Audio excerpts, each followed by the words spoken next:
হয় মই বৰ্তমান উপস্থিত আছো সোণাপুৰ বনাঞ্চলিক বিষয়া কাৰ্যালয়ৰ অন্তৰ্গত তোপাতলি খণ্ড বন বিষয়া কাৰ্যালয়ৰ অধীনত ইষ্ট আফ্ৰিকুলা প্ৰস্তাৱিত বনাঞ্চলত আৰু দুৰ্গম এই অঞ্চলত এটা বন্যহস্তীৰ মৃত্যু হৈছে আৰু যি বন্যহস্তীটো মাইকী আছিলে আৰু তেওঁ গৰ্ভৱতী বুলি জানিব পৰা গৈছে আৰু এই স্থানত আচলতে কিছু মুহূৰ্ত পূৰ্বে সৎকাৰ কৰা হৈছে আৰু এই স্থানত বনাঞ্চলিক বিষয়াৰ লগতে বন বিভাগৰ উচ্চপদস্থ বিষয়া চিকিৎসক আছে উপস্থিত আৰু সমগ্ৰ ঘটনা আপোনাৰ পৰা জানিব বিচাৰিম যে কেনেদৰে হাতীটোৰ মৃত্যু হ'ল বা কি হৈছিলে কি ক'ব।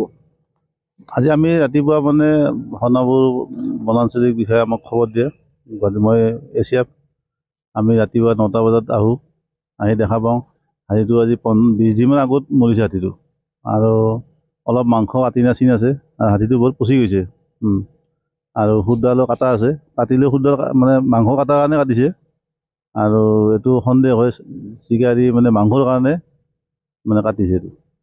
হাতীটো বন্যহস্তীটো গৰ্ভৱতী আছিল। হাতীটো আমি মানে চালোঁ মানে পষ্টমৰ্টেম কৰাতে ওলাল মানে হেৰি আছে মানে প্ৰেগনেণ্ট আছিল ভিতৰত পোৱালিও আছে। এই চিৰাং চিকাৰী যি এই মাংসৰ বাবে যি বন্যহস্তীক হত্যা কৰিছে ক'ৰ পৰা আহে বা ক'ৰ বুলি কিবা সন্দেহ কৰিছিল। একচুৱেলি হাতীৰ মাংসটো আমি আগত মানে শুনি থাকোঁ মেঘালয় মানে খাচীয়াবিলাকে মাংসটো খায় ইয়াতে মানে মাংসটো নিশুকাই খায় এনেকুৱা আমি আগৰ পৰা ইনফৰ্মেশ্যন আছিল আৰু ইয়াতে মানে এলাৰ্টো আছিল এইটো মানে আগে পিছে হৈ থাকে যদিও আমি ধৰিব পৰা নাই মানে প্ৰমাণ এইটো আজি আমি দেখাত প্ৰমাণেই পোৱা গ'ল এইটো মানে মেঘালয় ফালৰ পৰা আহি এইটো কৰা সন্দেহ হয় আৰু নিশ্চয়কৈ এই দুৰ্গম অঞ্চল মেঘালয় অসম মেঘালয় সীমান্তৱৰ্তী এই অঞ্চলত মাংসৰ বাবে বন্যহস্তীক নিধন কৰা হ'ল গৰ্ভৱতী মাইকী হাতীক নিধন কৰা হ'ল আৰু তাৰ মাংস কাটি লৈ গ'ল দুৰ্বৃত্তই।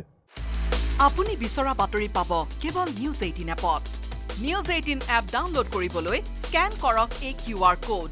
গুগল প্লে ষ্টৰতো পাব এই নিউজ 18 এপ।